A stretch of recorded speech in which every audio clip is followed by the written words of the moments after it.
যেই ব্যক্তি দুনিয়ার বুকে গুরুত্ব ইহতেমামের সহিত নামাজের প্রতি গুরুত্ব যত্নবান হয়ে নামাজের খুশু ও খুদুর সাথে নামাজের বাহিরের সকল বিষয় ঠিকঠাক রেখে নামাজের বাহিরে 7 ফরজ, ভিতরে 6 ফরজ, নামাজের ওয়াজিব 14টি, এরপর নামাজে যখন দাঁড়াবে সিজদার দিকে নজরটা রাখবে, বৈঠকে যখন বসবে নিজের কোলের দিকে নজরটা রাখবে, সিজদার মধ্যে যায় একদিকে নজর রাখতে হবে। নামাজের সকল আরকান সকল বিষয় যখন কোনো ব্যক্তি ঠিকঠাক আদায় করে ওই ব্যক্তিকে আল্লাহ রাব্বুল আলামিন 5টা পুরস্কার দান করে। সুবহানাল্লাহ।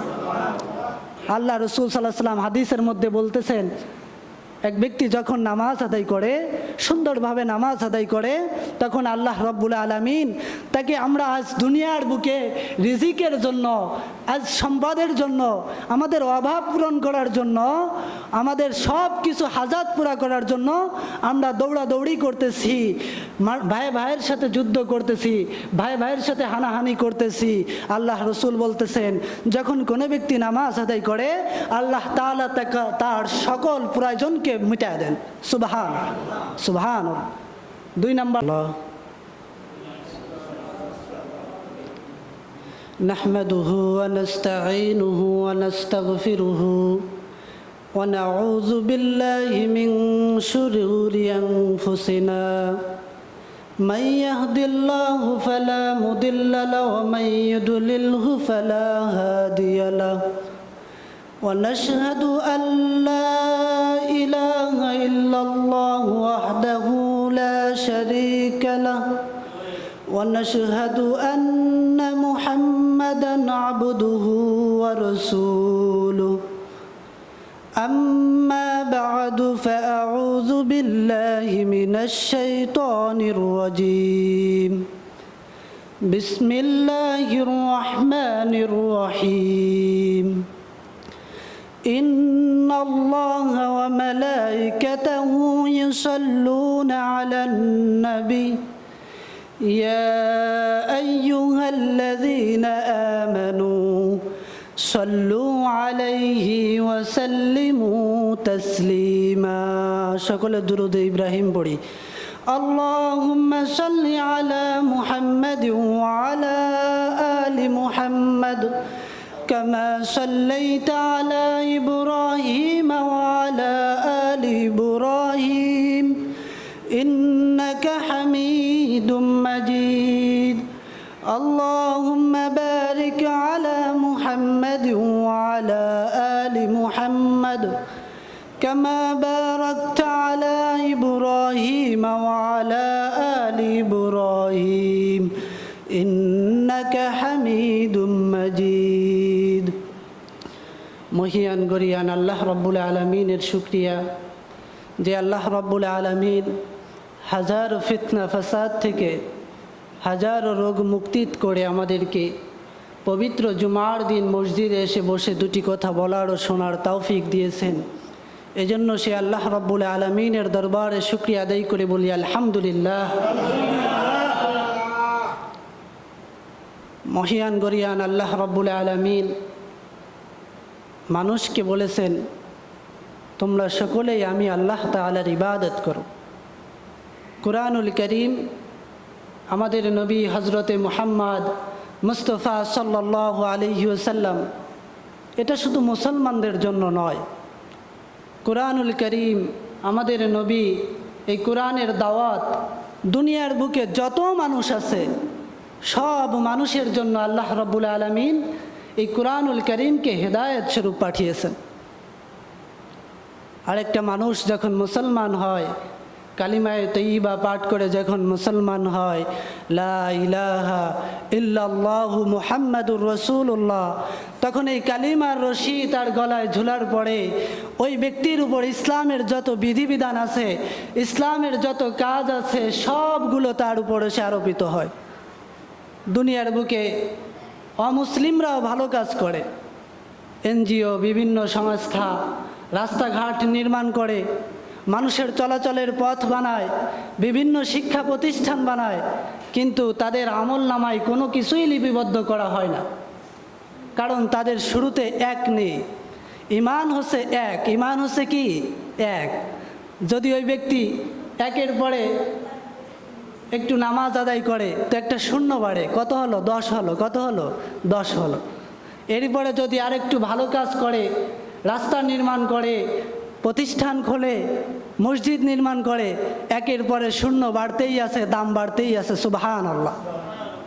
আর যার ভিতরে ঈমান নেই, যে আল্লাহকে বিশ্বাসই করে না, তো এই ব্যক্তির একই নেই। আর যার এক নেই, শুধু শূন্য হচ্ছে, শূন্য হচ্ছে, আমল নামা শূন্য শূন্যই থেকে যাচ্ছে। মেরে মোহতারাম হাজিরিন, আল্লাহ রাব্বুল আলামিন, একজন বান্দা যখন মুসলমান হয় তো আল্লাহ রাব্বুল আলামিন বলতেছেন ওই ব্যক্তির উপর নামাজ ফরজ হয়ে যায়। কি ফরজ হয়? নামাজ।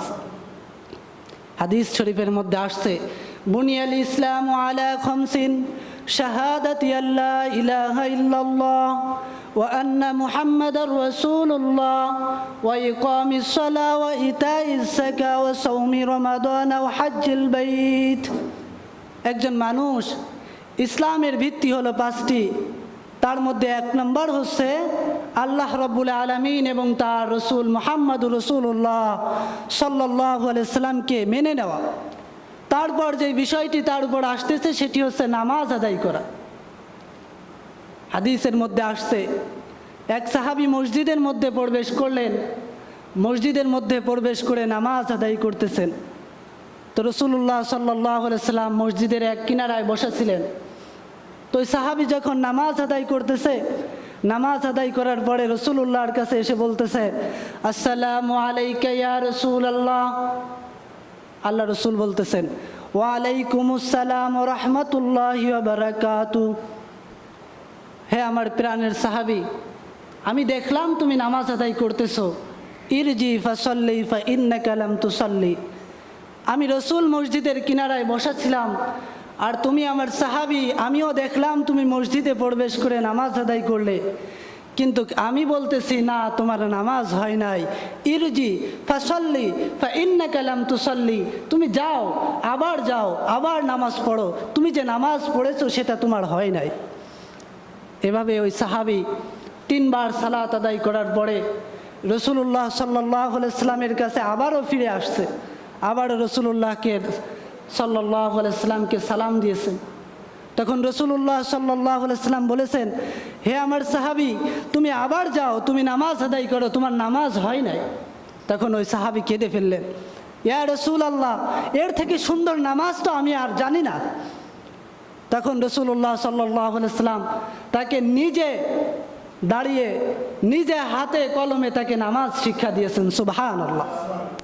তখন শিক্ষা দিয়ে বলতেছেন, সাল্লু কামা রাআইতুমুনি উসাল্লি। তোমরা আমাকে, আমি রসুলকে যেভাবে নামাজ আদায় করতে দেখেছো, তোমরা ঠিক তদ্রূপ যেভাবেই দেখেছো এভাবেই নামাজ আদায় করো। হাদিসের মধ্যে আসছে, যেই ব্যক্তি মান হাফাজা আলাইহা, যেই ব্যক্তি সালুহাত সাইরু আমালিহি, যেই ব্যক্তির নামাজ সুন্দর হয়ে যায়, এই ব্যক্তির গোটা ইবাদত, এই ব্যক্তির সমস্ত ইবাদত সুন্দর হয়ে যায়। সুবহানাল্লাহ, সুবহান।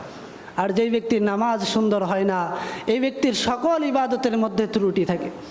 আল্লাহ রাব্বুল আলামিন বলেন, ক্বাদ আফলাহাল মুমিনুন আল্লাযীনা হুম ফি সালাতিহিম খাশিউন। সফল কাম হয়েছে তারাই, যারাই নামাজে বিনয়ী হয়েছে। সফল কাম তো তারা যারা নামাজকে সুন্দর ঠিকঠাকভাবে আদায় করে। রাসূলুল্লাহ সাল্লাল্লাহু আলাইহি সাল্লাম বলেছেন, দুনিয়ার বুকে সবথেকে বড় চোর কে জানো তোমরা? তখন সাহাবা ইকরাম বলতেছেন, ইয়া রাসূলুল্লাহ, দুনিয়ার বুকে সবথেকে বড় চোর কে? তখন রাসূলুল্লাহ সাল্লাল্লাহু আলাইহি সাল্লাম বলেছেন, ইয়াসরিকু ফি রুকুইহি ওয়া সুজুদিহি। দুনিয়ার বুকে সবথেকে বড় চোর হলো ওই ব্যক্তি যে নামাজের মধ্যে চুরি করে। নামাজের মধ্যে কি করে? চুরি করে। তখন সাহাবা ইকরাম রাদিয়াল্লাহু তাআলা আনহুম আজমাইন বলতেছেন, ইয়া রাসূলুল্লাহ, নামাজের মধ্যে চুরি করার তো কিছুই দেখতেছি না। নামাজ তো সূরা পড়তে হয়, কিরাত পড়তে হয়, রুকু করতে হয়, সিজদা করতে হয়, এখানে তো চুরি করার মতো কিছু দেখতেছি না। তখন রাসূলুল্লাহ সাল্লাল্লাহু আলাইহি সাল্লাম বলতেছেন, ইয়াসরুকু ফি রুকুইহি ওয়া সুজুদিহি।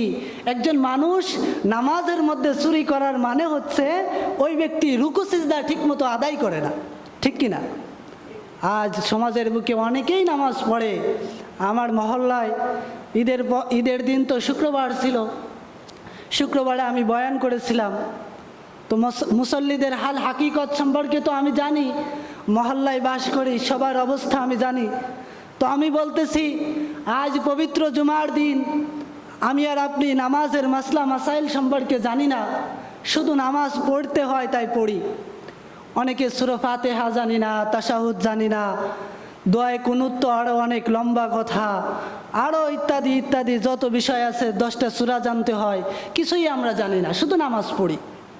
তা আমি বলতেছি, ইমামের পিছনেও যদি নামাজ আদায় করতে হয় তো একটা ব্যক্তির মাস্ট 2টা জিনিস লাগবে। একটা হচ্ছে তাকবীরে তাহরিমা, তাকে বলতেই হবে, তাকবীরে তাহরিমা বলতেই হবে। যখন কোনো ব্যক্তি ইমামের পিছনে ইক্তেদা করে তো ইমাম সাহেবকে যদি সে নামাজে পায় তো ওই ব্যক্তি এসে তাকবীরে তাহরিমা আল্লাহু আকবার বলে ইমামের সাথে যুক্ত হয়ে যাবে। তাকবীরে তাহরিমা তাকে বলতেই হবে। তাকবীরে তাহরিমা যদি কোনো ব্যক্তি না বলে তো ওই ব্যক্তির বাকি নামাজ আর হচ্ছে না। 2 নাম্বার, ইমামের পিছনে তো ইমাম সাহেব সূরা ফাতিহা পড়েন, সূরা কিরাত পড়েন, অন্যান্য তাসবিহ তাহলিল, এগুলো সুন্নাত আছে। তবে আরেকটা জিনিস সেটা আপনাকে পড়তেই হবে, সেটা হচ্ছে তাশাহুদ। কি? তাশাহুদ। যদি কোনো ব্যক্তি ইমামের পিছনে সালাত আদায় করে, নামাজ আদায় করে, কিন্তু তাকবীরে তাহরিমাও বলে নাই, তাশাহুদও বলে নাই, দুরূদ শরীফ হচ্ছে সুন্নাতে মুআক্কাদা, তো এই 2টা জিনিস যদি কোনো ব্যক্তি না পড়ে, এই ব্যক্তি কাবা শরীফের ইমামের পিছনেও যদি নামাজ আদায় করে, ওই ব্যক্তির নামাজ মসজিদের ছাদের উপরে উঠবে না। ঠিক কিনা? হাদিসের মধ্যে আসছে, কাবা শরীফের মধ্যে যদি কোনো ব্যক্তি নামাজ আদায় করে, 2 রাকাত নামাজ আদায় করলে আল্লাহ রাব্বুল আলামিন তাকে 1 লক্ষ রাকাত নামাজের সওয়াব দান করে। সুবহানাল্লাহ। মদিনা শরীফ যেটাকে বলি, সেটার মধ্যে যদি কেউ নামাজ আদায় করে, হাদিসের মধ্যে আসছে ওই ব্যক্তি 50 লক্ষ রাকাত নামাজের সওয়াব লাভ করে। সুবহানাল্লাহ, সুবহানাল্লাহ। একটু জোরে বলি, সুবহানাল্লাহর অনেক ফজিলত।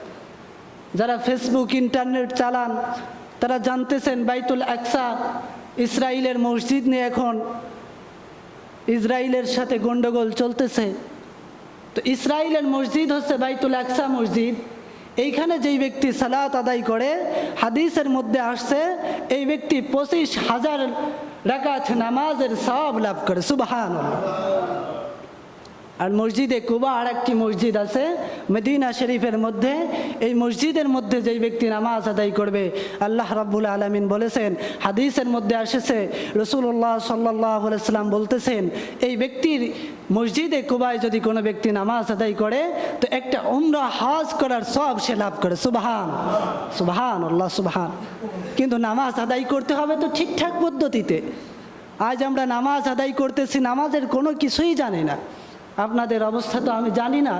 আমার বাসা খুলনাতে, আপনাদের এই প্রতিষ্ঠানেই আমাকে জামাত বিভাগের শিক্ষক হিসেবে নিয়োগ দেওয়া হয়েছে।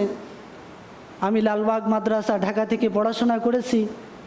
তো মেরে মোহতারাম হাজিরিন, দুনিয়ার বুকে যদি একজন মানুষের ঘরে আগুন লেগে যায় তো পাশের একজন শত্রু থাকলেও সে দৌড়ায় যায় ওই আগুনটা নিভানোর জন্য। কিন্তু আমি আর আপনি জাহান্নামের মধ্যে চলে যাচ্ছি, জাহান্নামের সকল কাজ কাম করতেছি, কিন্তু আমাদের কোনো হুঁশ হইতেছে না। আমরা কোনো ভাইকে কেউ দাওয়াত দিতেছি না যে ভাই আমি নামাজ জানি, আমি রোজা জানি, আমি যাকাত দিচ্ছি, কিন্তু আমার আর একটা ভাই, আমার আর একটা বোন, সে নামাজ পড়ে না, সে রমজানের ফরজ রোজা সে আদায় করে না। আমার আর একটা ভাই, সে ধনাঢ্য, সে বড় লোক, সে যাকাত আদায় করে না, সে কোনো কিছুই করে না, ইসলামের বিধান পালন করে না, আমার মধ্যে কোনো ব্যথা আসে না। হাদিসের মধ্যে আসছে আল্লাহ পাক রব্বুল আলামিন একবার বনি ইসরাইলের একটা সম্প্রদায়কে ধ্বংস করে দিচ্ছেন। জিবরিল আমিন আলাইহিস সালাতু ওয়াস সালামকে বলতেছেন, হে জিবরিল, অমুক সম্প্রদায়কে তুমি হাত দ্বারা উলটপালট করে ধ্বংস করে দাও। তখন জিবরিল আলাইহিস সালাতু ওয়াস সালাম ওই সম্প্রদায়ের মধ্যে গেছেন, যায় দেখতেছেন বড় এক বুজুর্গ সেখানে রয়েছে, লম্বা জুব্বা, হাতে তসবিহ, মাথায় রুমাল, পাগড়ি সহ সব কিছুই আছে। তখন জিবরাইল আলাইহিস সালাতু ওয়াস সালাম বলতেছেন, আল্লাহ তাআলা বলেছেন এই সম্প্রদায়কে ধ্বংস করে দেব। ধ্বংস করে দিতে বললেন। আর হাদিসের মধ্যে আসছে কোনো সম্প্রদায়কে আল্লাহ তাআলা ধ্বংস করবেন না যতক্ষণ ওই সম্প্রদায়ের মধ্যে কোনো নেককার মানুষ থাকবে। তো এই সম্প্রদায়ের মধ্যে তো বড় জুব্বাওয়ালা, তাসবিওয়ালা, পাগড়িওয়ালা রয়েছে, এই সম্প্রদায়কে কিভাবে ধ্বংস করি? তো আবার আল্লাহর কাছে ফিরে গেছেন, যে বলতেছেন, ইয়া আল্লাহ, ওই সম্প্রদায়ের মধ্যে তো গিয়েছিলাম, তো যা দেখি বড় নামাজই রয়েছে, সে সারাক্ষণ নামাজ আদায় করে। তখন আল্লাহ রাব্বুল আলামিন বলতেছেন, ওই বদমাশকে, ওই শয়তানকে আগে ধ্বংস করো, কারণ ও শুধু নিজে নামাজ আদায় করে, শুধু নিজে যাকাত দেয়, শুধু নিজে রোজা আদায় করে, শুধু নিজে তাসবিহ আদায় করে, নিজের সন্তানের কোনো খোঁজ নেয় না, নিজের পরিবারের কোনো খোঁজ নেয় না, নিজের আত্মীয় স্বজনের কোনো খোঁজ খবর সে নেয় না, সে নিজেই নামাজ আদায় করে। হাদিসের মধ্যে এসেছেন 3 ব্যক্তির জন্য আল্লাহ রাব্বুল আলামিন জান্নাতকে হারাম করেছেন। 1 নম্বর হচ্ছে ওই ব্যক্তি, যেই ব্যক্তি মা বাবার অবাধ্যতা করে। 2 নম্বর হচ্ছে ওই ব্যক্তি যে ধূমপান করে। 3 নাম্বার হচ্ছে ওই ব্যক্তি যে হচ্ছে দাইয়ুস। আর দাইয়ুস আল্লাযী ইউকিরু ফি আহলিহিল খুবুস। দাইয়ুস হলো ওই সমস্ত গার্জিয়ান যারা নিজেরা শুধু ইবাদত বন্দেগী করে, নিজের মেয়ে বেপরদার সাথে রাস্তায় চলাফেরা করে, নিজের সন্তান সিগারেট, গাঞ্জা, ফেন্সিডিল ইত্যাদির নেশা করতেছে, নিজের সন্তান বেসুন্নাতিভাবে চলাফেরা করতেছে, নিজের কোনো খবর নাই। তখন আল্লাহ তাআলা বলতেছেন, ওই দরবেশকে আগে ধ্বংস করে দাও। কত বড় হুমকি, কত বড় হুমকি! নিজে সব কিছু করতেছে। হাদিসের মধ্যে তো পরিষ্কারভাবে এসেছে, সালাসাতুন কদ হারামাল্লাহু আলাইহিমুল জান্নাহ, 3 ব্যক্তির জন্য আল্লাহ রাব্বুল আলামিন জান্নাতকে হারাম করেছেন। 1 নম্বর হচ্ছে মুদমিনুল খামার, যেই ব্যক্তি নেশা পান করে, নেশা দ্রব্য। আজ সমাজের বুকে নেশার ছড়াছড়ি, যুবক পোলাপান করোনা ভাইরাস থেকে মহাভাইরাস হয়েছে, গেমের ভাইরাস। ছোট্ট ছোট্ট পোলাপান, তাদেরকে গেমের নেশা ধরেছে, ফ্রি ফায়ার খেলে বিভিন্ন গেমের সাথে তারা সম্পৃক্ত। আল্লাহ রসুল সাল্লাল্লাহু আলাইহি সাল্লাম হাদিসের মধ্যে বলেছেন, 1 নম্বর হচ্ছে ওই ব্যক্তির জন্য আল্লাহ রাব্বুল আলামিন জান্নাতকে হারাম করেছেন ওই ব্যক্তি, যেই ব্যক্তি নেশা দ্রব্য খেয়ে নিজেকে অস্থির মাতাল করে রেখেছে। নেশা দ্রব্য অনেক ভয়ানক। আমি যখন ফতোয়া বিভাগে ছিলাম তখন এক ব্যক্তি মাসালা নিয়ে আসছে, মদ খেয়ে এক ব্যক্তি তার স্ত্রীকে তালাক দিয়ে দিয়েছে। এরকম অহরহ ঘটনা ঘটে। তো অনেকে বলতেছে তালাক হয় নাই। তা আমি বলেছিলাম, না, মদ খেয়ে তালাক দিলেও স্ত্রী তালাক হয়ে যায়। পরে শেষ পর্যন্ত ফতোয়া বিভাগ থেকে মাসলা বের হয়েছে, মদ খেয়ে যদি কেউ কারো স্ত্রীকে তালাক দেয় তবুও তার স্ত্রী তালাক হয়ে যায়।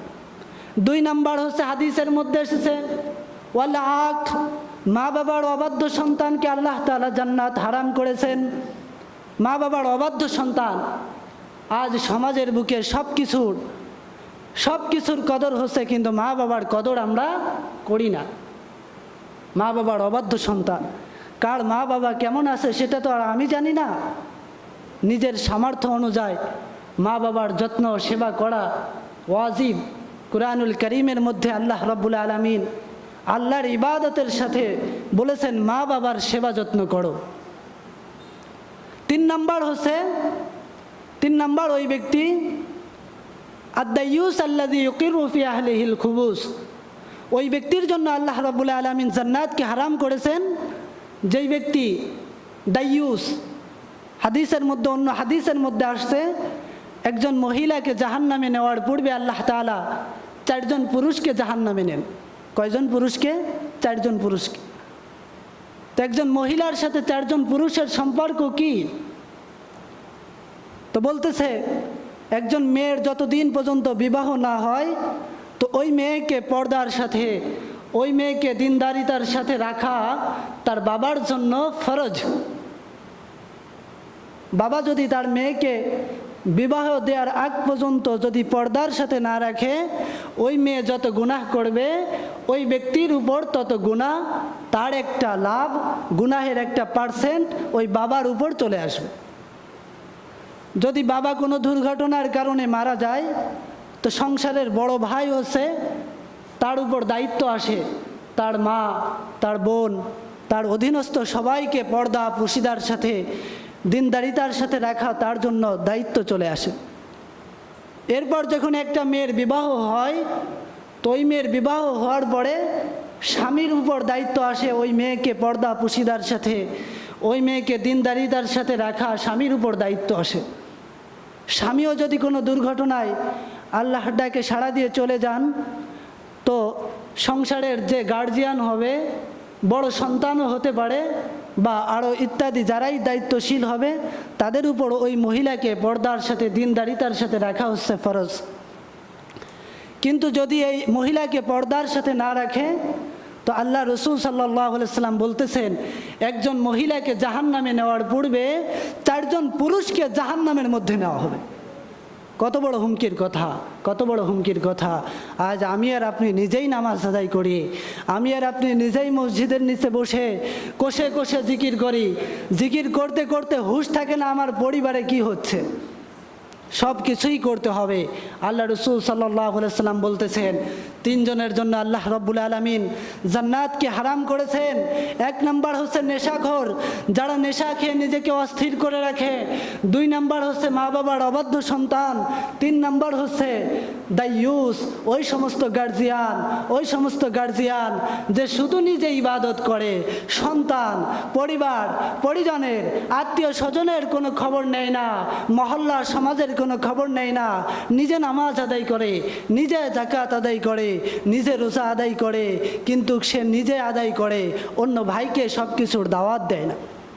এজন্য পারবো তো ইনশাল্লাহ আমরা নিজেরা নামাজ আদায় করব, নিজেরা রোজা আদায় করব, নিজেরা ইবাদত বন্দেগী করব। আমি যখন নামাজে আসি তখন আমার পাশের ছেলেকে বলবো বাবা নামাজে চলো। আমি যখন নামাজে আসি আমার আরেকটা ভাই থাকলে তাকে বলবো ভাই মসজিদে গেলে কেমন হয়। নামাজ তো আল্লাহ তাআলা ফরজ করেছেন, নামাজ তো আল্লাহ রসুল সাল্লাল্লাহু আলাইহি ওয়াসাল্লাম বলেছেন মান তারাকা সলাতান মুতাআম্মিদান ফাকাদ কাফারা, যেই ব্যক্তি 1 ওয়াক্ত নামাজকে ছেড়ে দিল ওই ব্যক্তি কেমন যেন আল্লাহ রব্বুল আলামিনের সাথে কুফরি করলো। কত বড় ধমকির কথা। সে ডাইরেক্ট কাফের হয় না, তো আল্লাহ তাআলা বলতেছেন নামাজ ছেড়ে দেওয়া মানে আল্লাহর সাথে কুফরি করা। আরেক হাদিসের মধ্যে আসছে বাইনাল আবদি ওয়াল কুফরি তারকুস সালাহ, একজন মুসলমান আর একজন মুসলমানের মধ্যে পার্থক্য হলো একজন মুসলমান সে আল্লাহ রব্বুল আলামিনের কুদরতি কদমে সিজদা দেয়, আর একজন অমুসলমান সে আল্লাহ রব্বুল আলামিনের কুদরতি কদমে সিজদা দেয় না।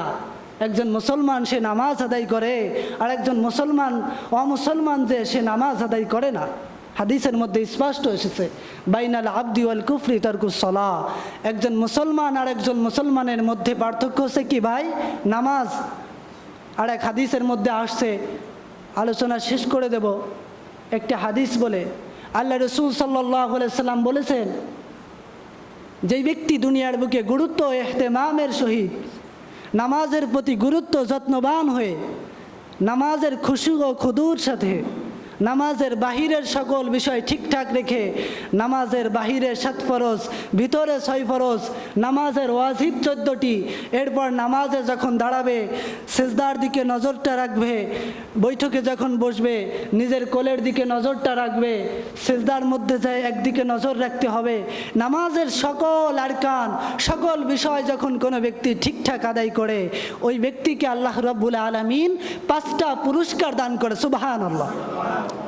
আল্লাহ রসুল সাল্লাল্লাহু আলাইহি ওয়াসাল্লাম হাদিসের মধ্যে বলতেছেন এক ব্যক্তি যখন নামাজ আদায় করে, সুন্দরভাবে নামাজ আদায় করে, তখন আল্লাহ রব্বুল আলামিন তাকে আমরা আজ দুনিয়ার বুকে রিজিকের জন্য, আজ সম্পদের জন্য, আমাদের অভাব পূরণ করার জন্য, আমাদের সব কিছু হাজাত পুরা করার জন্য আমরা দৌড়াদৌড়ি করতেছি, ভাই ভাইয়ের সাথে যুদ্ধ করতেছি, ভাই ভাইয়ের সাথে হানাহানি করতেছি। আল্লাহ রসুল বলতেছেন যখন কোনো ব্যক্তি নামাজ আদায় করে আল্লাহ তাআলা তার সকল প্রয়োজনকে মিটায় দেন। সুবহান। 2 নম্বর ওই ব্যক্তির কবরের আযাবকে আল্লাহ তাআলা মাফ করে দেন। সুবহান। 3 নম্বর তার ফুলসিরাতকে আল্লাহ তাআলা বিজলির মতন পার করে দেন।